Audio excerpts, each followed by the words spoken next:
The map was older than the expedition that carried it, its corners eaten soft by decades of cold storage, its ink faded to the color of weak tea. But the warning across its northernmost edge had survived every reprint for 2 centuries, copied faithfully from chart to chart because no one had ever found reason to doubt it. Beyond this point, no one returns. Elias Mercer had read that line 100 times in the 6 months since he'd first tracked down the original survey documents in a half-collapsed research station on the Frost Expanse's southern edge.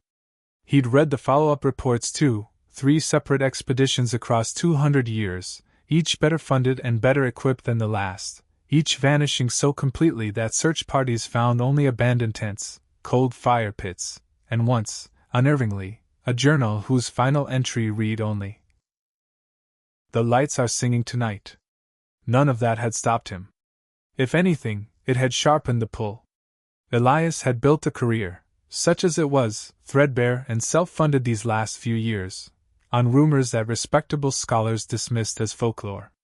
He had chased a hidden mountain empire once before, years ago, and found it real.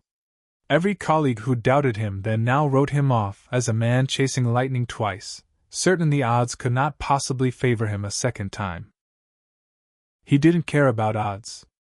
He cared about the singing lights, and the maps that all agreed, across 2 centuries and a dozen expeditions, that whatever lay north of that final warning line was not merely dangerous. It was guarded. He was 3 days into the expanse, alone by choice and by necessity. No university would fund a team to chase a legend with a 200-year body count, when the ice beneath his boots stopped being ice at all, and became a door. The 3 days before the fall were not idle ones, and Elias would later be glad of the care he'd taken, because it meant he arrived at the edge of the unknown already half prepared for what waited beneath it. He had studied the abandoned research station exhaustively before setting out, its final logs, half-eaten by frost damage, describing lights beneath the ice that pulsed in patterns too regular to be natural, and instrument readings that made no sense against any known geology. Solid rock 100 meters down, one entry insisted, and then, 3 lines later, contradicted itself. Hollow beneath the western ridge sounds like a bell struck slow. He crossed frozen rivers whose surface ice groaned under his weight in ways that should have terrified him and instead only sharpened his attention. He passed through a valley of wind-carved ice formations that looked, from certain angles, disturbingly like the ruined tops of buildings. Towers ground down by centuries of wind until only their bones remained visible above the snow. He did not stop to excavate them. He knew, with the instinct of 15 years spent reading a landscape for what it was hiding, that whatever answer he sought lay further north still, beneath something larger than a few wind-scoured spires. On the evening of the second day, camped in the lee of an ice ridge, he heard it for the first time. A low, resonant hum, felt more than heard, rolling up through the ground and into his bones like the memory of a bell rung somewhere far below. He didn't sleep well that night. He didn't particularly want to. He didn't see the collapse coming. Nobody ever does. One moment he was crossing a wide, wind-scoured plateau that his instruments insisted was solid glacier 100 meters thick. The next, the surface beneath him let go all at once, an entire section of ice giving way with a groan that seemed to come from somewhere far below rather than from the ice itself, as though the glacier had been holding its breath for centuries and had finally, catastrophically, exhaled. Elias fell. He had time for exactly one coherent thought. This is how it ends, then, the way all the others ended, before the darkness of the fall gave way, impossibly, to light. He didn't remember hitting anything soft enough to survive. He would spend weeks afterward turning that fact over in his mind, unable to explain it except as pure, undeserved luck. A long, sloping bank of ancient snow inside the cavern that had cushioned what should have been a killing fall, spilling him out, bruised and gasping and very much alive, onto smooth stone at the edge of something that made the pain in his ribs feel suddenly very unimportant. For a long moment he simply lay there, staring up at a ceiling that shouldn't exist, cataloging his own body for damage the way he'd catalog an artifact for cracks. Ribs bruised but, miraculously, unbroken. Ankle twisted but weight-bearing. Pack still strapped tight across his shoulders, its contents rattling but intact. He laughed once, a short, disbelieving bark of sound that echoed strangely off surfaces far away.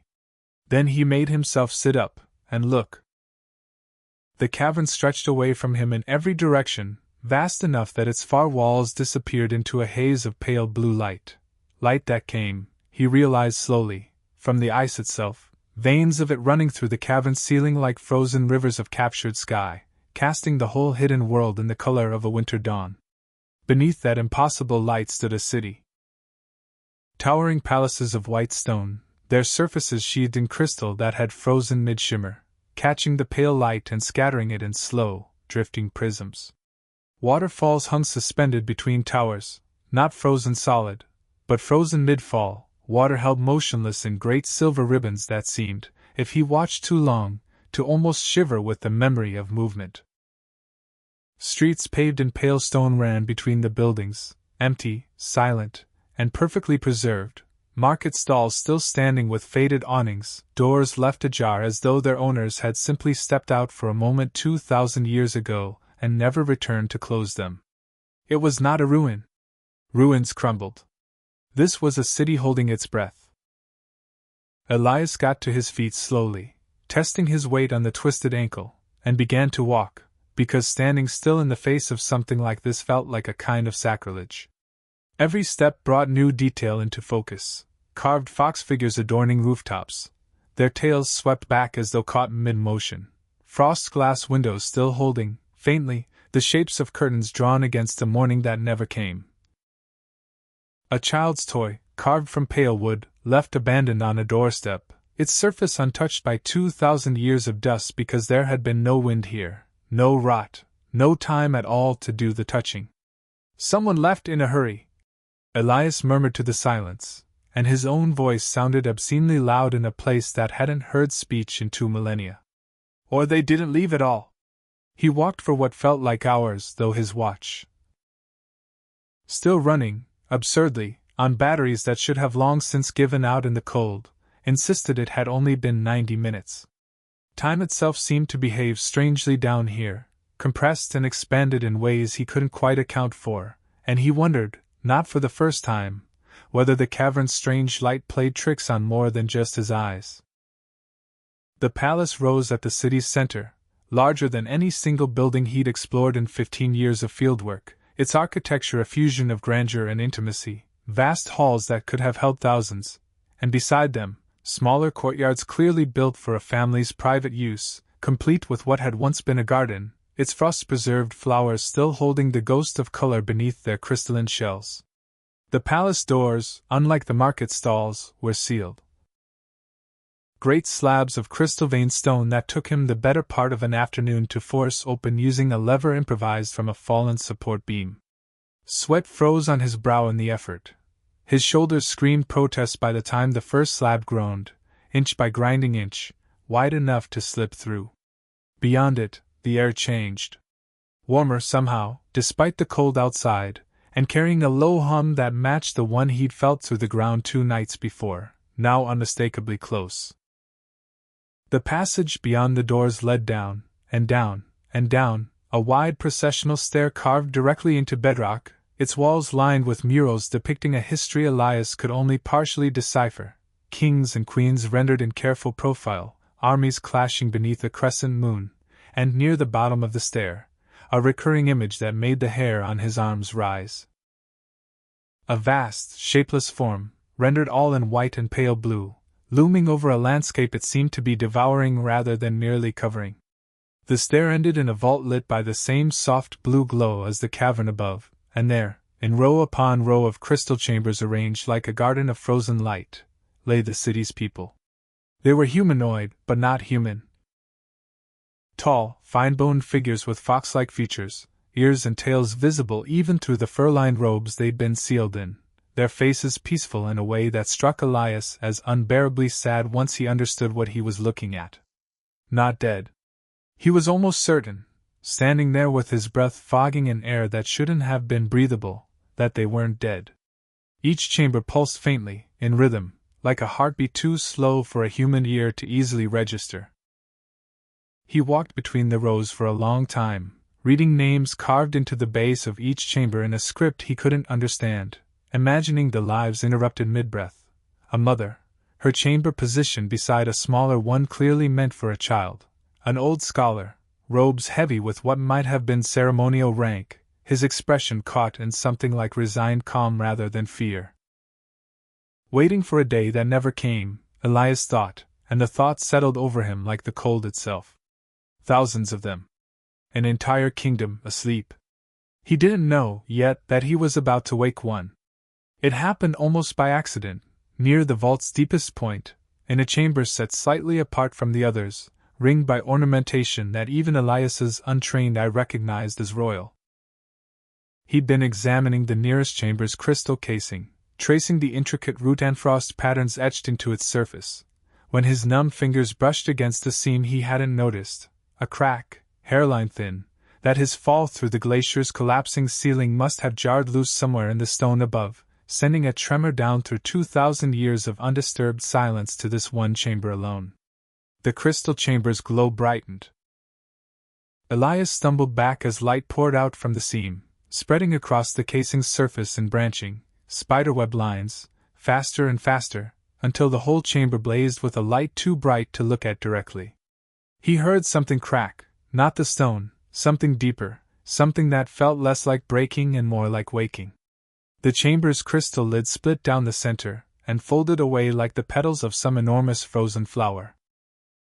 The young woman inside drew a breath that seemed to come from somewhere far beyond her own lungs, a breath that pulled in 2,000 years of stillness all at once, and opened eyes the color of pale winter ice. She looked at Elias, and confusion crossed her features, and then something sharper. Alarm. You, she said, her voice rasping from disuse but unmistakably a command, are not one of my father's guards. She was on her feet within seconds, moving with a speed that belied a body that had been motionless for millennia, putting the crystal chamber between herself and Elias with the wary grace of someone trained since birth to assess threats first and ask questions after. "Where is the captain of the guard?" she demanded. "Where is my mother? Where?" Her gaze swept the vault, taking in row after row of still sleeping chambers, and something in her expression cracked, just slightly, at the edges. "Why has no one else woken? I don't know how any of this works," Elias said carefully, hands raised, palms open, the same gesture he'd have used approaching any frightened creature in the wild.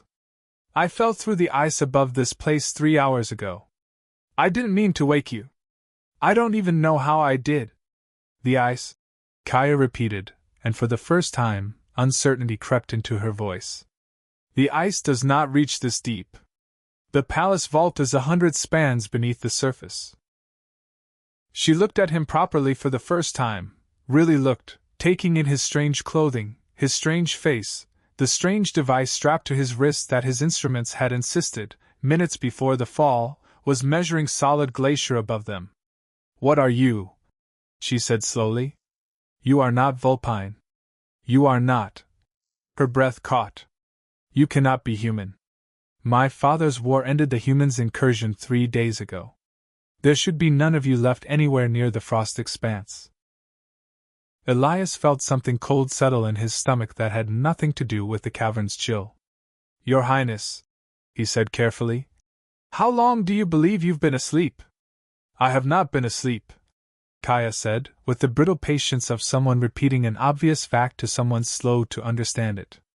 "I was placed in stasis 3 nights ago, by my mother's own hand, as a precaution against the war's final battle.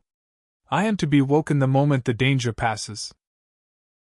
Her pale eyes searched his face for confirmation that never came. "It has passed. Hasn't it?" Elias did not know how to answer that kindly. He answered it honestly instead because he suspected, correctly, though he wouldn't fully understand why for weeks yet, that this princess would forgive an honest wound far sooner than a comfortable lie. "It's been over 2,000 years," he said quietly. He would remember, for the rest of his life, the exact moment her world came apart. It didn't happen all at once. Denial came first, a short, disbelieving laugh, the kind reserved for jokes in poor taste. "That is not possible," she said. The chambers are not built to hold longer than a single season, perhaps two, in the direst circumstance. My mother would never have. She stopped herself, some old and practical part of her mind already running the calculation forward, and Elias watched her arrive, syllable by syllable, at a truth she was not yet ready to hold. Then confusion, as she searched his face for the tell of a lie and found none. Then, slowly, horribly, the arithmetic of it settled into her expression as she began, methodically and without mercy to herself, counting everything 2,000 years actually meant. My mother, she said very quietly. I'm sorry, Elias said, because there was nothing else honest to say. My father, the captain of the guard. Everyone who. Kaya's voice cracked on the word everyone, and she turned away from him sharply, one hand braced against the edge of her own empty chamber, shoulders rigid with the effort of not shattering entirely in front of a stranger. Elias gave her the silence she needed. He'd learned, across a dozen digs and a dozen grieving communities uncovering their own buried dead, that grief-given room would eventually find its own way to speak, and that filling that silence too soon only taught people to swallow it instead. He busied himself instead with small, practical things, unpacking a thin emergency blanket from his ruined supplies, laying it across a nearby ledge simply so that when she was ready, there would be something soft and warm within reach. It was a long while before Kaya spoke again. 2,000 years, she repeated, testing the shape of the number like an unfamiliar language. Then everyone I have ever known is dust. Every promise made to me 3 days ago is dust. Every war I believed I survived. She stopped. Turned back to him, ice-pale eyes glassy but sharpening now with something that wasn't quite anger and wasn't quite fear, but sat close to both. Why are you here, human? Of everyone who might have found this vault first, why was it you? I don't have a good answer, Elias admitted. I fell through a hole in a glacier looking for rumors. I never expected to find someone still alive down here to grieve them. Something in that honesty seemed to reach her, though she gave no outward sign of it beyond the faintest easing of her rigid shoulders. Then we are both, Kaya said, somewhere we did not expect to be. Neither of them slept that first night, though both pretended to try. Elias built a small fire from broken furniture in an antechamber near the vault, careful to keep the flame contained and modest, unwilling to risk anything worse in a space this old and this dry. Kaya watched the flames with the fixed, hollow attention of someone who needed to focus on anything at all that wasn't the shape of her own grief, occasionally asking him small, careful questions about the world outside. Questions that circled the enormity of what she'd lost without ever quite approaching it directly. Do the frostberry vines still grow along the eastern terrace? She asked at one point, and Elias, who had walked past exactly such a terrace hours before, had to tell her gently that nothing grew there anymore, that everything had frosted into stillness the moment the kingdom sealed itself away. Do you think, she asked, much later, staring into the dying fire, that they suffered? My people. In whatever ending came for them, after I slept. I don't know, Elias said honestly. But this city doesn't look like it ended in violence. It looks like it ended in a choice. Someone chose this, Kaya. Carefully. Deliberately. That's not the same as suffering. She didn't answer that directly, but something in her shoulders eased, fractionally, and she finally, near dawn, allowed herself to sleep. A short, restless hour, curled against the antechamber wall, close enough to the fire's warmth that Elias understood, without needing to be told, that some part of her simply did not want to be alone in the dark a moment longer than necessary. They left the sleeping vault together the next morning. Not out of trust, not yet, but because Kaya refused to remain in a room full of frozen faces she could no longer bring herself to look at, and Elias had no intention of leaving her alone in a state of shock 2,000 years deep. The city, walked at Kaya's side instead of alone, became a different place entirely. She knew every street before she rounded its corner, calling its name softly, sometimes correcting herself mid-sentence when memory outran the silence that answered her. This is the Weaver's Row, My nurse used to buy me ribbon here became, half a breath later, a hollow look at an empty stall whose ribbons had crumbled to dust decades before either of them was born, in her case, twice over. They walked past the training yard where Kaya stopped short, staring at a row of practice weapons still racked exactly as they'd been left, and told him, in a voice gone strangely young, about a captain of the guard who used to let her sneak extra sparring lessons before her tutors arrived each morning. They passed a shrine at a crossroads where she knelt, unbidden, and murmured something in her own tongue that Elias didn't understand and didn't ask her to translate. "It doesn't look destroyed," Kaya said, standing before a market square exactly as she remembered it, down to a dropped basket of frostberries still resting, impossibly preserved, beside an overturned cart. "Why does it look like everyone simply left?" "I've been wondering the same thing," Elias admitted. "Ruins fall apart. This place looks like someone paused it." "The wards," Kaya murmured, more to herself than to him, some old instinct surfacing through her grief. "The elders spoke of wards that could hold time itself still, in the direst need.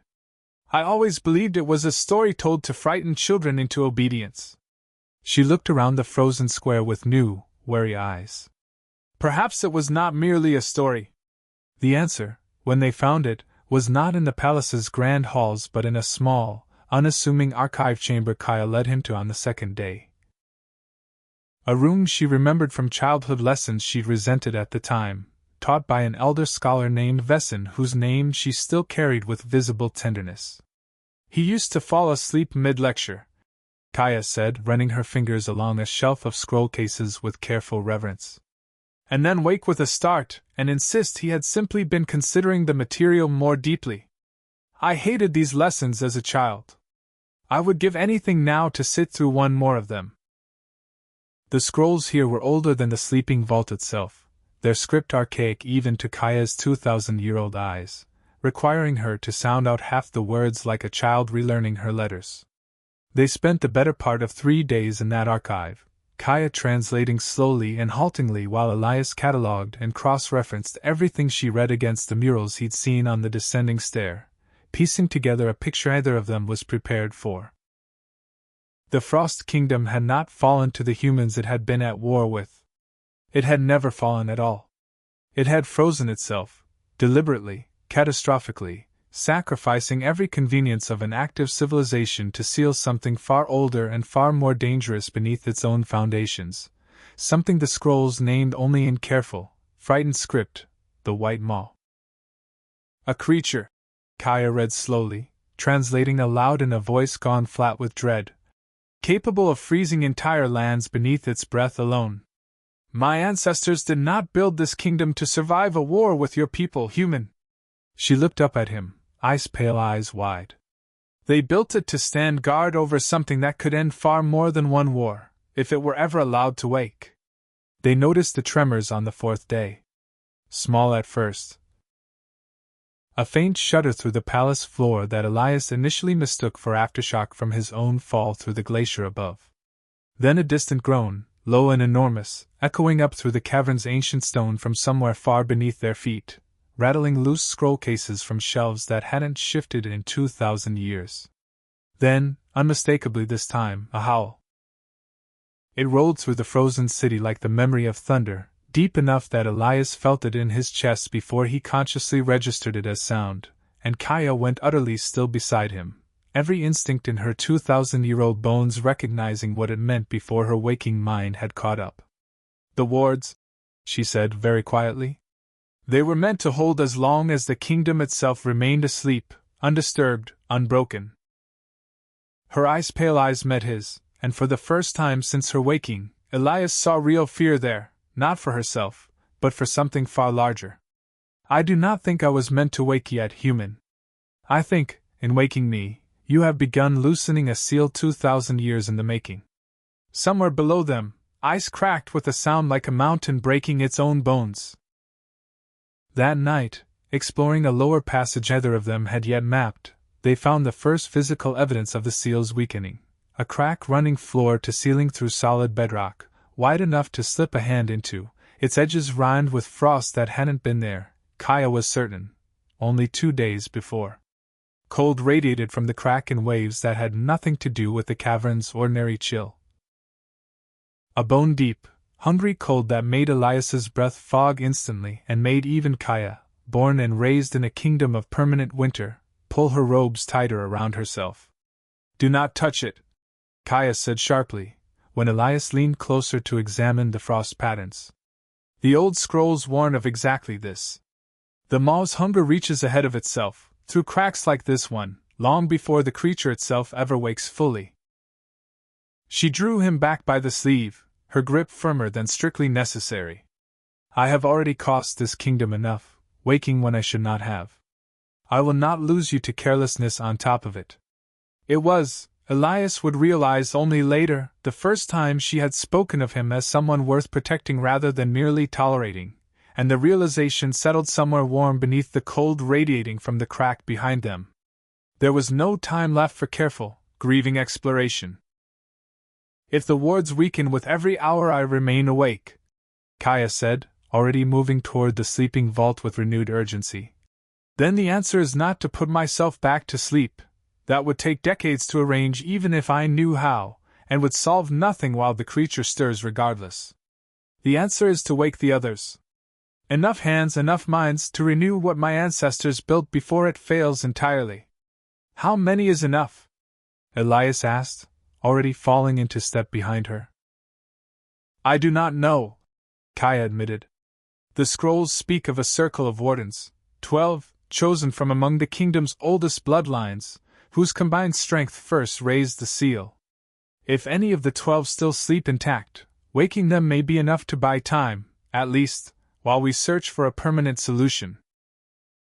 They found the circle's sleeping chambers arranged in a ring at the vault's deepest point, 12 crystal alcoves distinct from the thousands surrounding them by elaborate carvings Kaya recognized immediately, her breath catching at names she read aloud like old friends resurrected: Warden Estrid, Warden Kale, Warden Naira, who had, Kaya explained with sudden thickness in her voice, taught her to swim in the palace's cold spring baths as a child. Warden Torvin, whose family had feuded with her own for 3 generations before the war forced an uneasy truce between them. Warden Ashka, youngest of the 12, barely older than Kaya herself, chosen for the circle for a gift with the old workings that no one in living memory had matched. One by one, over the following 2 frantic days, they woke them. Elias forcing each seam with careful, practiced hands while Kaya spoke soothing words to each waking warden in a language and tone that Elias recognized, even without understanding every word, as pure, aching love for people she'd have to watch grieve 2,000 years of loss all over again, exactly as she had.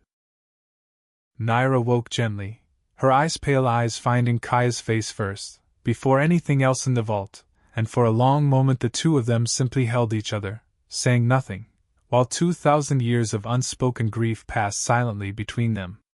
"You have grown," Naira finally said, pulling back to study Kaya's face.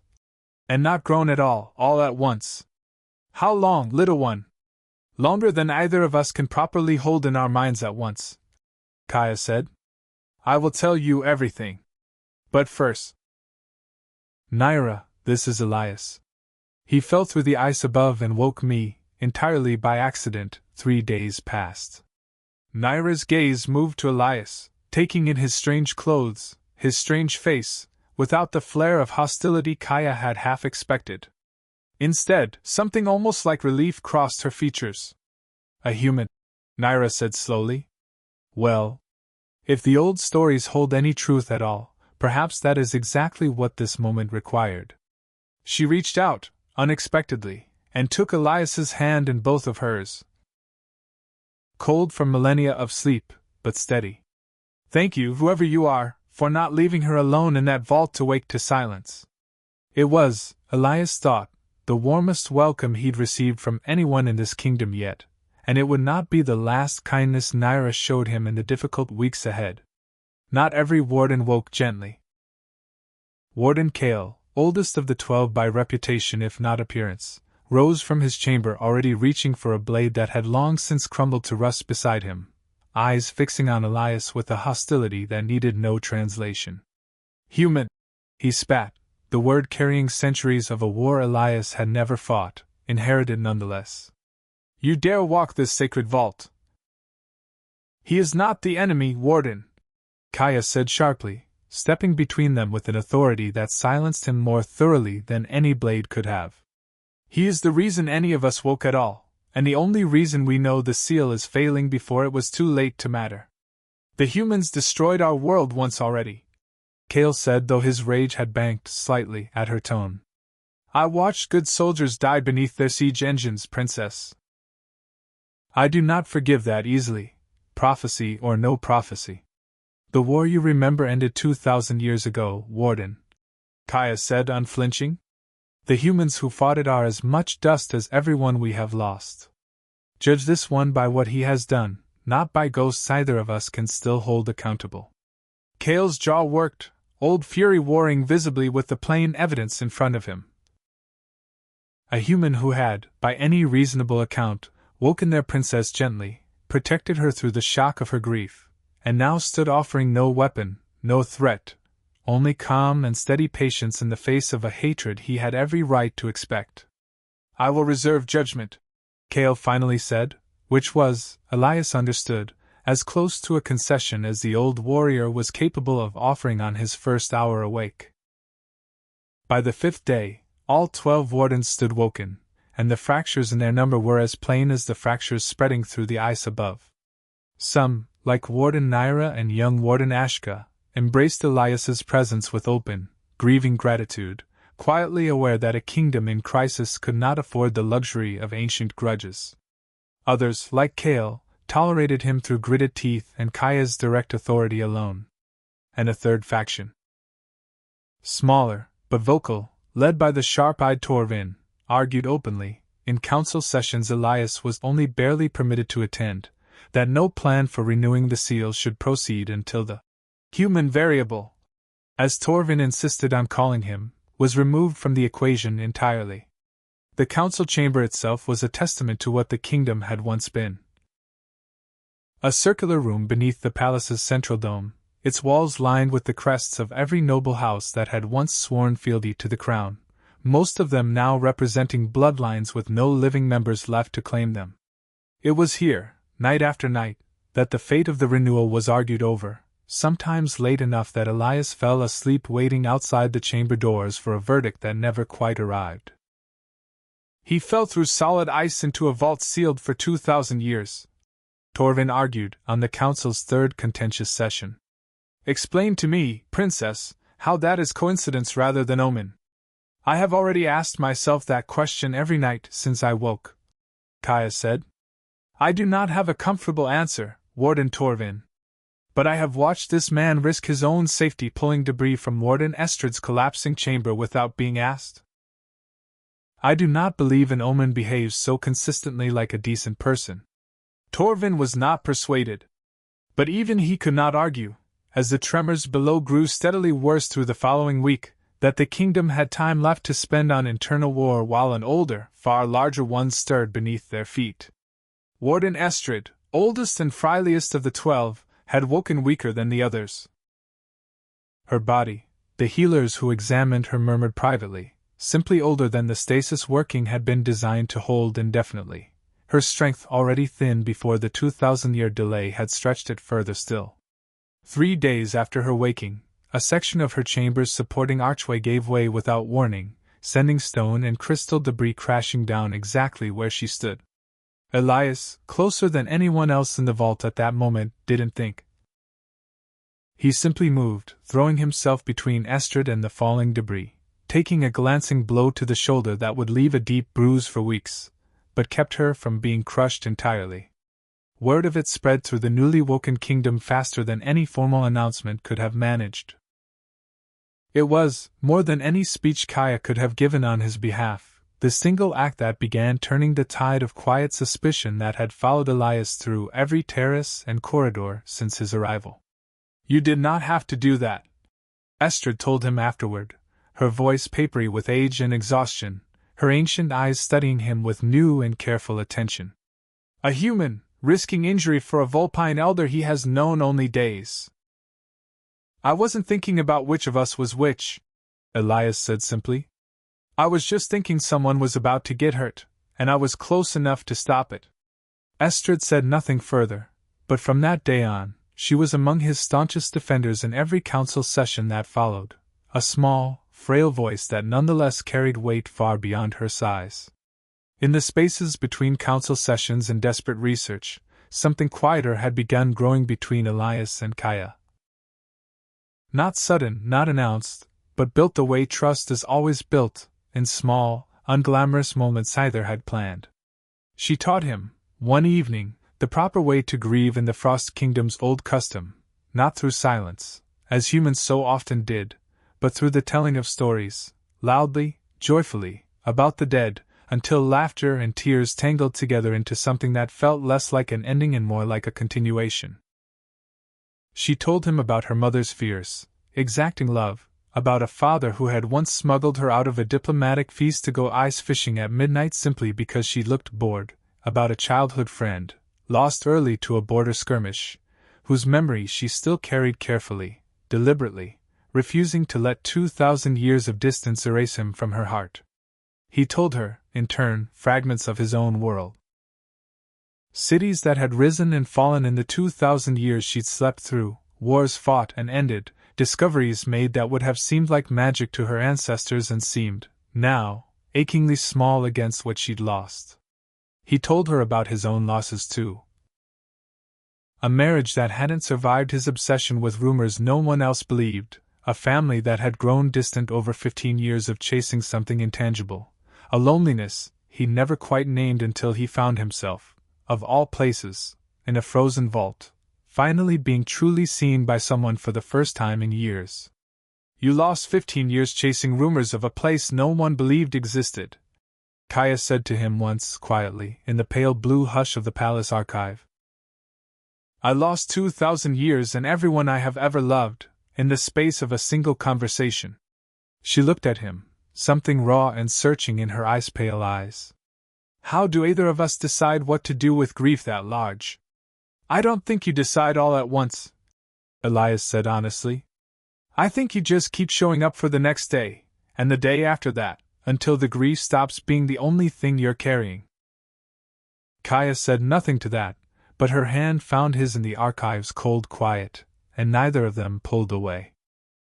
The tremors that had been distant rumbles for 2 weeks became, on the 15th day since Elias's fall, something far more immediate.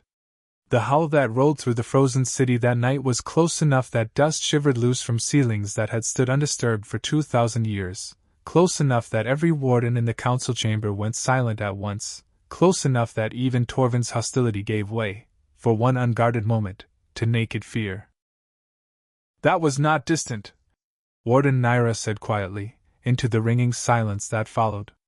That was directly beneath the palace. They found, upon investigating, that an entire lower passage had collapsed inward overnight, not from age, the engineers among them insisted, but from pressure, something pushing outward against stone that had held for 2,000 years without complaint. Frost, thicker and hungrier than anything they'd seen before, crept along the passage walls in patterns that seemed, disturbingly, to pulse in time with the same slow heartbeat rhythm the sleeping chambers had once shown. How much time do we have? Elias asked. Kaya's ice-pale eyes met his, and for the first time since her waking, he saw something that looked less like grief and more like grim, focused resolve. Less than we hoped, she said. Which means we no longer have the luxury of a kingdom divided against itself. The deepest archive chamber, sealed, Kaya explained, behind wards even the circle of wardens had needed 3 days of combined effort to unlock safely, held the only complete account of what her ancestors had actually bound beneath the ice. The chamber itself unsettled Elias the moment they entered it.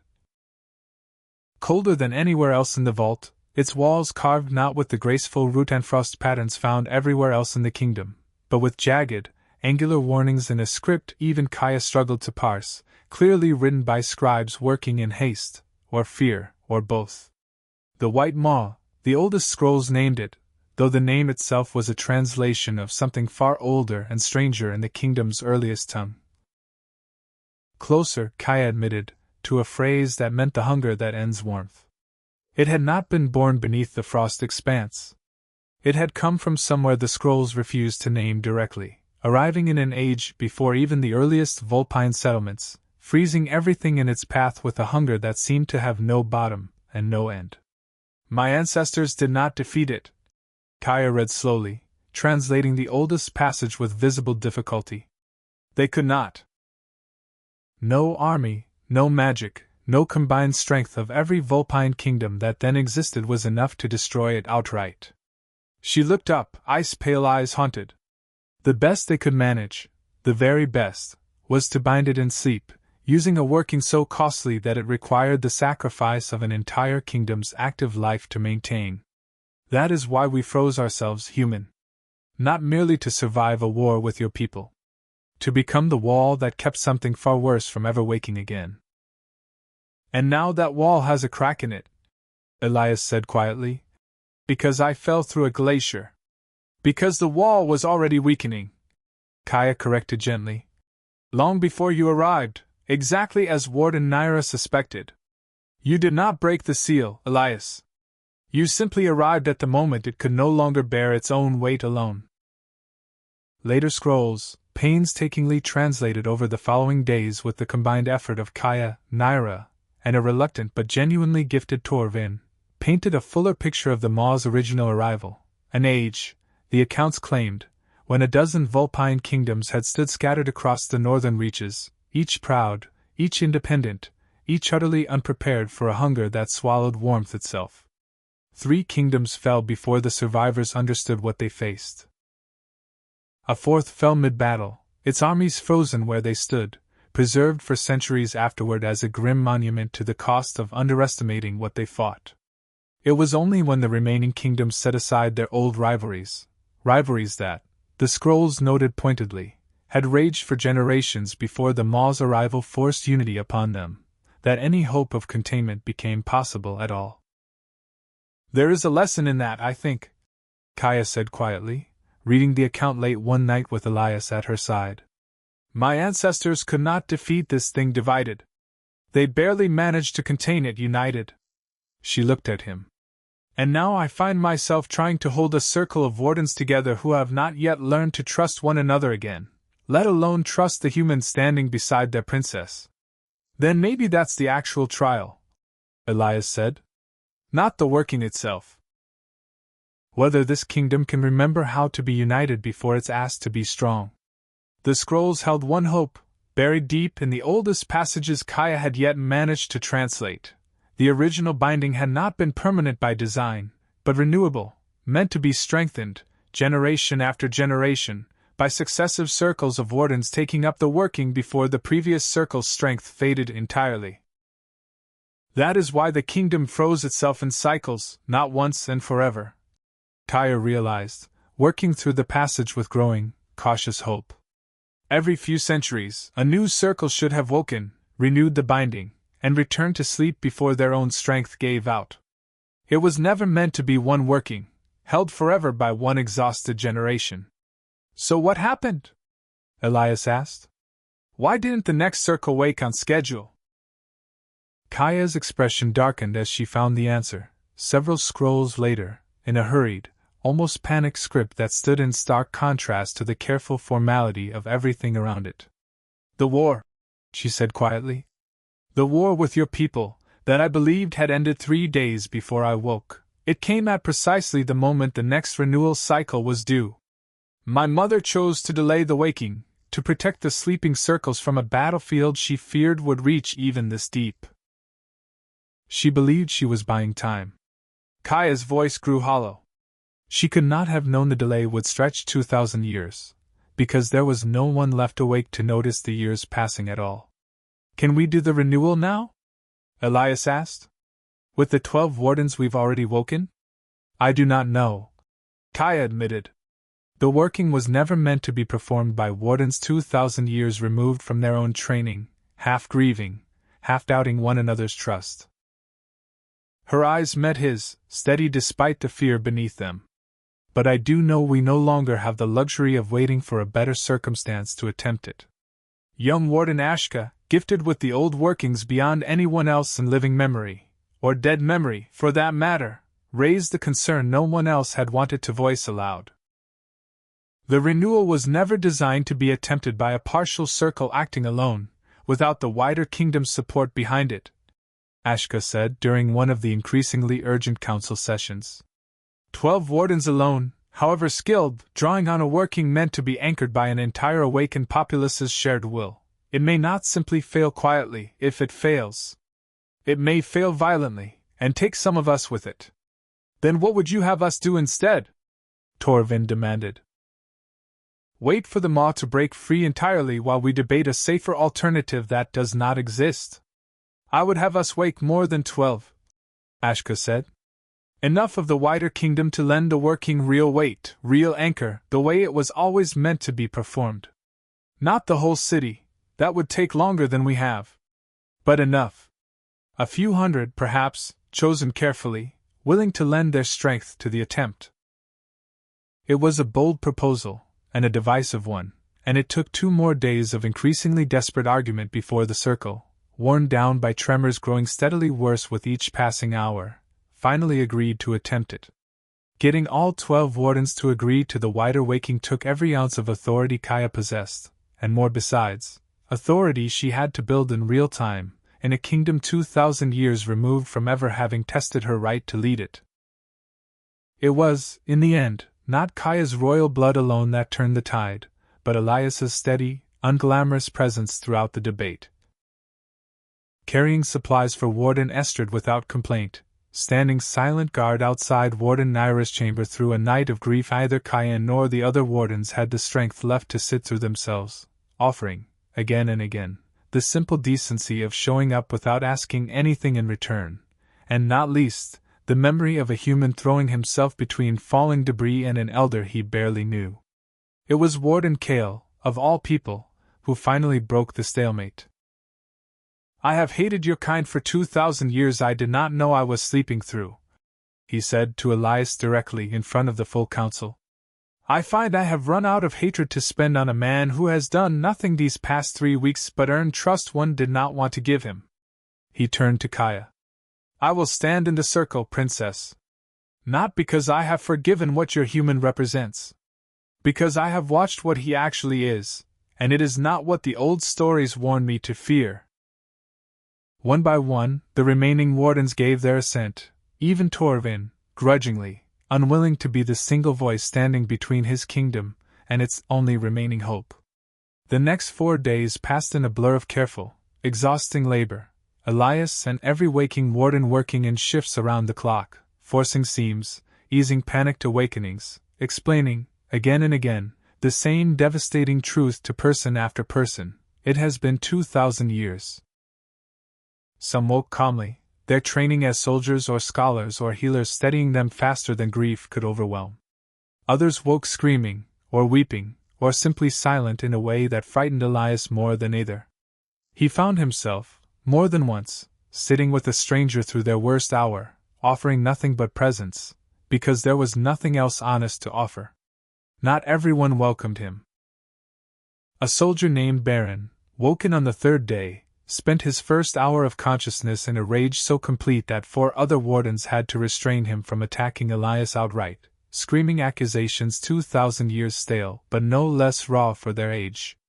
Kaya intervened personally, holding the man's gaze with a steadiness Elias suspected cost her dearly, until the rage finally broke into grief, and grief, eventually, into exhausted acceptance.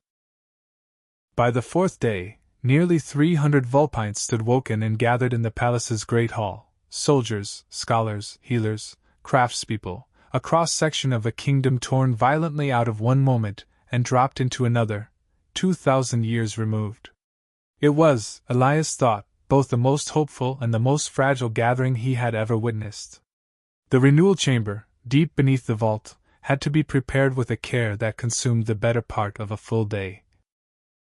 Every crystal inlay in its floor cleared of 2,000 years of settled dust, every crack in the surrounding stone checked and reinforced against the strain the working would place on it, every one of the gathered 300 positioned according to instructions Ashka translated from scrolls so old their ink had nearly faded to invisibility. Elias helped where he could. hauling stone, checking measurements, steadying nervous hands among the newly woken who had never expected, 3 days into their second life, to be asked to lend strength to a working meant to hold back an ancient horror. He found himself, more than once, simply talking quietly with strangers waiting for their part in the ritual to begin, offering the same steady presence that had, slowly, earned him trust throughout the kingdom. Kaya moved through the preparations with an authority that had grown visibly, day by day, since her waking, no longer merely a grieving princess clinging to Elias's steadiness, but a leader in her own right, trusted now by soldiers and scholars alike who had watched her hold this fracturing kingdom together through sheer force of will. "You've changed," Elias told her quietly, in a rare still moment before the working began. "I have had to," Kaya said. "Grief does not excuse a kingdom from needing a leader, Elias. I learned that lesson faster than I would have liked." They performed the renewal at the deepest point of the vault, in the chamber built specifically for the purpose, its floor inlaid with the same Rutanfrost crystal patterns Elias had seen etched into every sleeping alcove above, now surrounded by 300 Vulpines arranged in careful concentric rings. 12 wardens took their positions in the innermost circle carved into the ancient stone, Kaya at its head by right of blood, her ice-pale eyes closed in concentration as the working began, a low, resonant chant in a language older than the kingdom's oldest scrolls, rising in pitch and urgency as the crystal floor beneath them began, slowly, to glow. The outer rings joined the chant a heartbeat later, 300 voices rising together in a harmony that seemed, impossibly, to shake something loose in the very air of the chamber. Old magic, long dormant, stirring awake alongside the ancient dread it was meant to contain. Elias could do nothing but watch from the chamber's edge, useless in a working that required bloodlines and training 2,000 years removed from anything he could offer, and it was, he realized, the hardest kind of helplessness he'd ever endured, watching people he'd come to love fighting a battle he had no strength to join. Halfway through, disaster nearly struck. The floor's glow, which had been spreading steadily outward in branching lines, suddenly guttered, dimming almost to nothing, as a fresh tremor rocked the chamber hard enough to send several of the outer rings stumbling out of formation. Ashka cried out, not in pain, but in warning, her voice cutting through the chant. "The anchor is slipping! The outer ring must hold formation or the working collapses inward on itself." Panic threatened to spread through 300 newly woken souls already stretched thin by grief and shock. It was Elias, without any working of his own to offer, who moved instead through the wavering outer ring, physically steadying stumbling shoulders, calling out simple, steady encouragement in a voice pitched to cut through fear rather than deepen it. "Hold, just hold, you're almost there, hold," until the ring, ragged but unbroken, found its formation again. The chant resumed, stronger now, and the floor's glow surged back, brighter than before, racing outward toward the chamber's walls, down unseen passages, toward the ancient seal far beneath them. For one terrible moment, the howling below seemed to grow louder, angrier, as though the working's renewed strength had provoked rather than pacified whatever slept beneath it. The chambers shook violently, dust and small stones rained from the ceiling, more than one voice in the outer rings faltered, torn between the chant and raw animal fear. Then, gradually, agonizingly, the howling began, unmistakably, to recede. The light died slowly this time, not guttering but settling, sinking back into the crystal floor with the satisfied weight of something finally properly fed.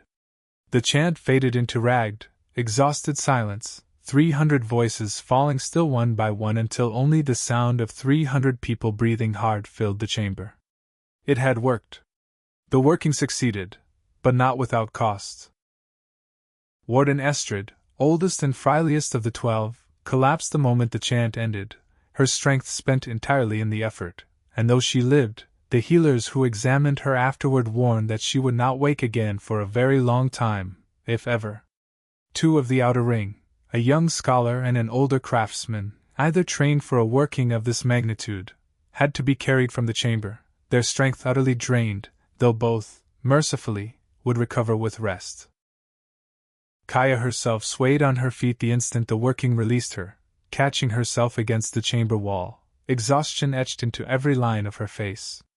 Elias was at her side before she finished swaying, one arm steadying her without hesitation. "The seal will hold," she said, once she'd found breath enough to speak. "For perhaps another century, if the scroll's old calculations hold true. It is not the eternal solution my ancestors hoped to build. But it is time. Time enough, perhaps, to find something more permanent than a working that costs a warden's life with every renewal." "A century," Elias repeated. "Kaya, that's not a solution. That's a countdown." "I know," Kaya said quietly. "But it is a countdown longer than the one we had this morning, and I have learned, this past month, not to dismiss any gift of time, however small." She looked at him, exhaustion and something warmer mingling in her ice-pale eyes. "We have a century, Elias.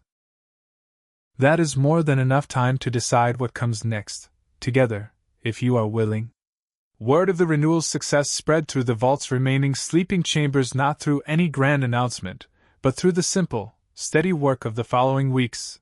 Kaya and the 11 remaining wardens, working in careful shifts, began waking the kingdom's people in earnest. Not all at once, but in measured groups, small enough for grief to be witnessed and held rather than drowned in scale. Elias worked alongside them every day, forcing seams, carrying the newly woken to warmth and food and gentle explanation, absorbing more hostility in a single week than he had in the entirety of his prior trials among strangers. And more gratitude, too, from those who watched him grieve honestly alongside them rather than standing apart as an outsider merely observing in other people's loss. Not everyone forgave the 2,000-year gap easily. Not everyone forgave a human's presence at the center of their waking either. Old Soldier Baron, once so consumed by rage he needed restraint, became, over weeks of slow proximity, something like a reluctant friend, teaching Elias the proper grip for a vulpine blade with gruff, unspoken affection neither man ever named aloud. An elderly weaver named Sorrel, suspicious of Elias from her very first waking breath, softened only after he spent 3 straight days helping rebuild her collapsed loom without once being asked, the same quiet persistence that had once won over a widow named Morel in a mountain city he still thought of, sometimes, with wistful fondness. Slowly, terrace by terrace, chamber by chamber, a kingdom that had frozen itself mid-breath began, haltingly, to exhale. It was Warden Torvin, of all the circle, whose transformation surprised Elias most. He remained wary for months, never openly hostile after the renewal working succeeded, but never warm, either, watching Elias with the careful, assessing eyes of a man who had staked his caution on being right about something and did not enjoy being proven otherwise. The break, when it came, arrived not through any grand gesture but through a quiet evening when Torvin found Elias alone in the archive, painstakingly helping catalog scrolls damaged during the renewal's tremors, work that earned him nothing, that no one had asked him to do, that simply needed doing. "You do not stop, do you?" Torvin said, settling across from him without invitation.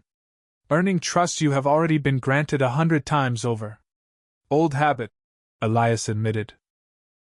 "I spent 15 years proving myself to people who had every reason to doubt me before I ever found this kingdom, or the one before it. I suppose I don't know how to stop, even once the doubt eases." Torvin was quiet for a long moment, turning a damaged scroll over in careful hands. "I opposed you," he finally said. "Not merely from hatred, though I carried plenty of that. I opposed you because I feared what it would mean for my kingdom to survive only through a human's intervention. That our own strength, alone, was no longer enough." He set the scroll down. "I understand now that survival owed to an ally is not the same as survival owed to a conqueror.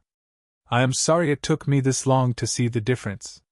Their bond, forged in grief and crisis, did not fade once the immediate danger receded. If anything, it deepened, tempered now by the quieter, steadier work of simply building a life alongside someone through the unglamorous business of rebuilding."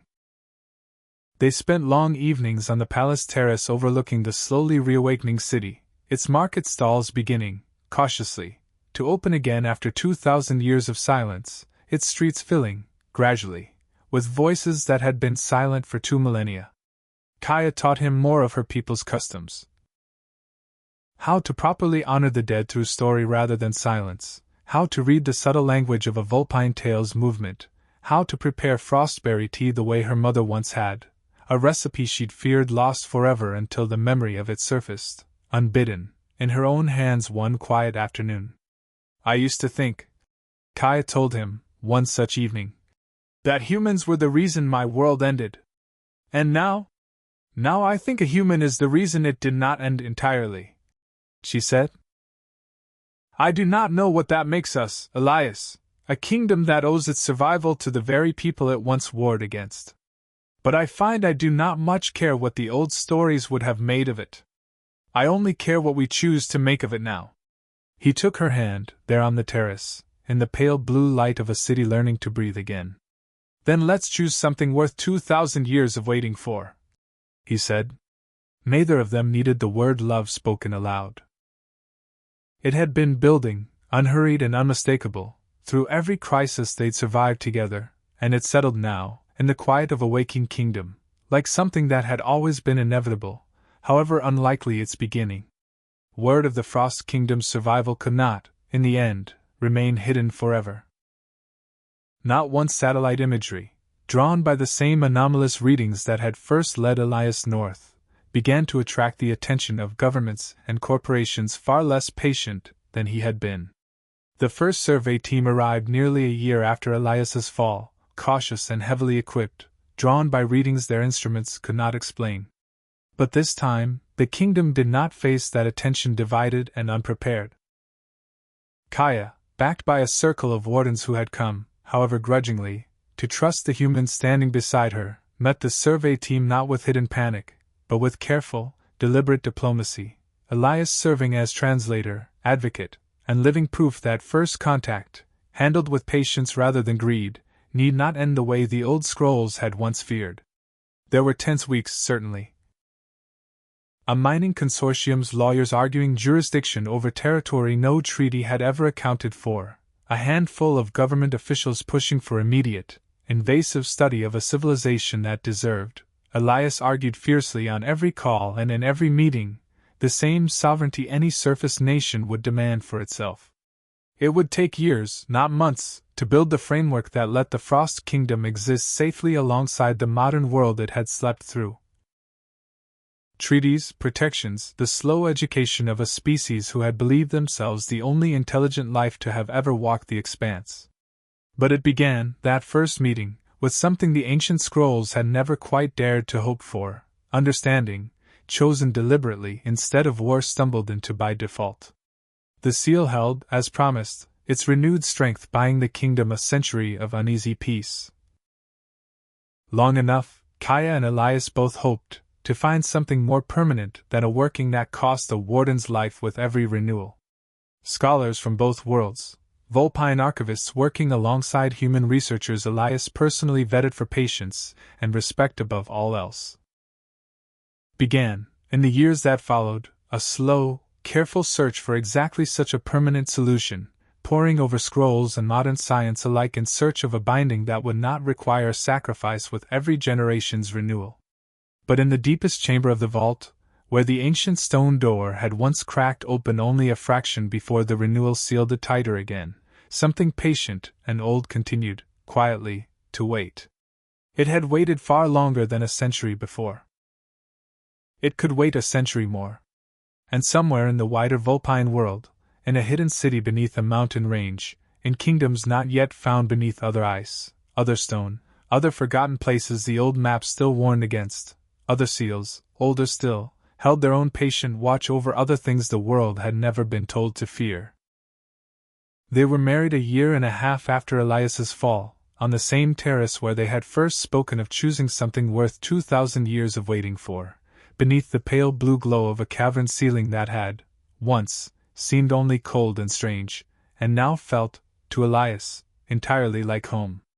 The whole waking city attended.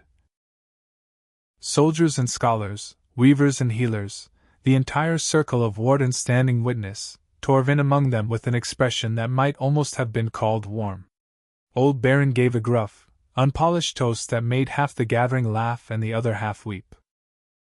Estrid, still frail but stubbornly present, was carried to the ceremony on a chair carefully padded against the cold, refusing to miss what she called, simply, the first truly happy thing this kingdom has witnessed in 2,000 years. When the ceremony ended, the newly woken city released frost lanterns into the cavern's vaulted dark. Not sky lanterns of paper and flame, as another kingdom far to the south might have used, but delicate spheres of captured crystal light, drifting upward on currents of air that seemed, for one perfect hour, to carry the whole underground sky's worth of stars. I used to think, Elias told Kaya, watching the lanterns rise, that the greatest discovery of my life would be proving a hidden kingdom existed. And now?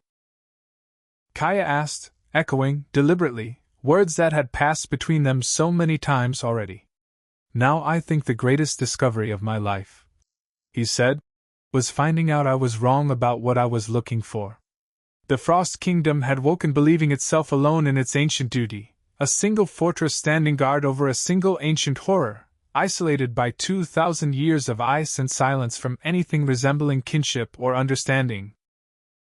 It was only the beginning of understanding how many other kingdoms, scattered and hidden across the world, had spent 2,000 years, or longer, standing guard over secrets the surface world had never once suspected existed at all. A mountain empire far to the south had learned, not long before, that its own ancient purpose ran deeper than mere isolation. Now the Frost Kingdom had learned the same lesson, in ice rather than stone, in a hunger that ended warmth rather than a hunger for conquest. Elias Mercer, once a man chasing rumors alone through frozen wastes no one believed held anything at all, now stood at the center of two such kingdoms' quiet, careful awakening. Bound by marriage to one, by history and hard-won trust to the other, and by a growing, unshakable conviction that the old map's warnings had never been about keeping the world out. They had always been about giving something ancient and patient enough time, and enough guardians, to keep sleeping a little longer.